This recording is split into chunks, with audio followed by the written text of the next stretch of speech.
Well, good afternoon, everyone. Good to see everybody here today. I know it's been a few days. Had some news come out. Of course, everybody knows about went for my physical last week, and the release this morning showed that everything is fine. I feel good, doing good, and looking forward to continuing on.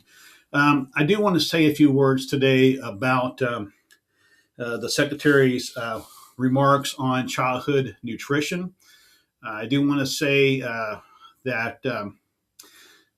The secretary is spot on with uh, the enhancements have been made to the childhood nutrition program that is bringing whole milk back into our schools, but we still have a problem, and that is uh, ensuring that every public school uh, in this country, every child in this country, regardless if they're going to a public school, going to a charter school, a private school that falls under the child nutrition program, that they get the same uh, balanced meal, that they get the same milk, which they are doing. I know that that's one thing that we solved early on earlier this year was that milk shortage, and we got that fixed pretty quickly. And that's the whole milk issue. Not an issue anymore though. But let's look at a way that where charter schools can also uh, have additional funding um, support. We all know about my Back to Basics program, my $1.27 trillion education program, and I firmly believe in that wholeheartedly. Teachers need to get a pay increase, facilities need to update, and so part of that would be part of the Back to Basics would be getting a way for charter schools to be eligible to receive school bonds. Because the problem with charter schools right now is they're not getting that local tax money.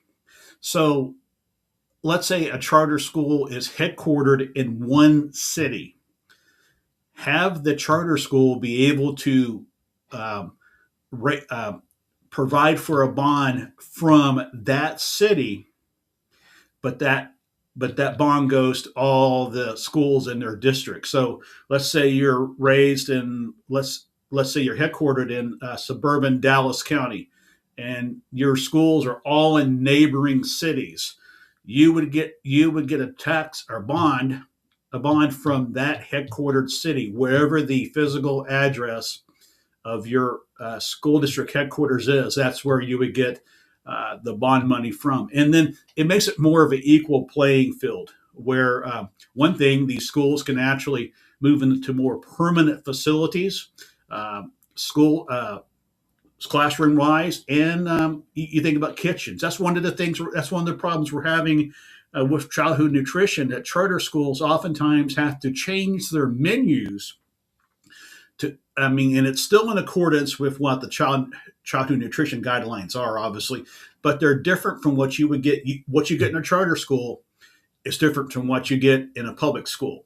So make it the same thing, but make it where uh, they can use this bond money to build permanent facilities so that they can have a permanent base and have these kitchens in these buildings. A lot of these times, these charter schools are in not permanent facilities, and they don't have a permanent kitchen. A lot of times their setup is like a airliner galley. If you've ever been to a galley of an aircraft, if you go back to the back or the front, you see what setup they have. And in today, what airlines that do serve the meals on the long hauls, you see what they do. They have food warmers. Well, just like some of the charter schools have food warmers, but let's make it better for them. Let's be able to do the same thing for these charter schools that we do for our public schools. So that's what I would like to see changed in that. I'm going to be talking more about Back to Basics as we go through the summer. That's going to be a big thing as we go through the summer. I know that we're winding down the school year.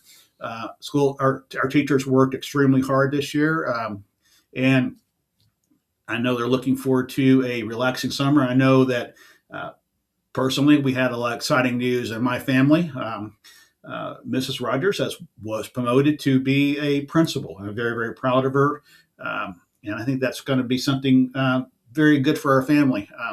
And again, that's she wouldn't be the first one to ever pursue that and do the job, the secondary job that this post requires. But I wanted to come out and talk to you about that. And again, I'm all on board with what the secretary is saying, but let's step it up a little bit. Thank you guys very much. Thank you.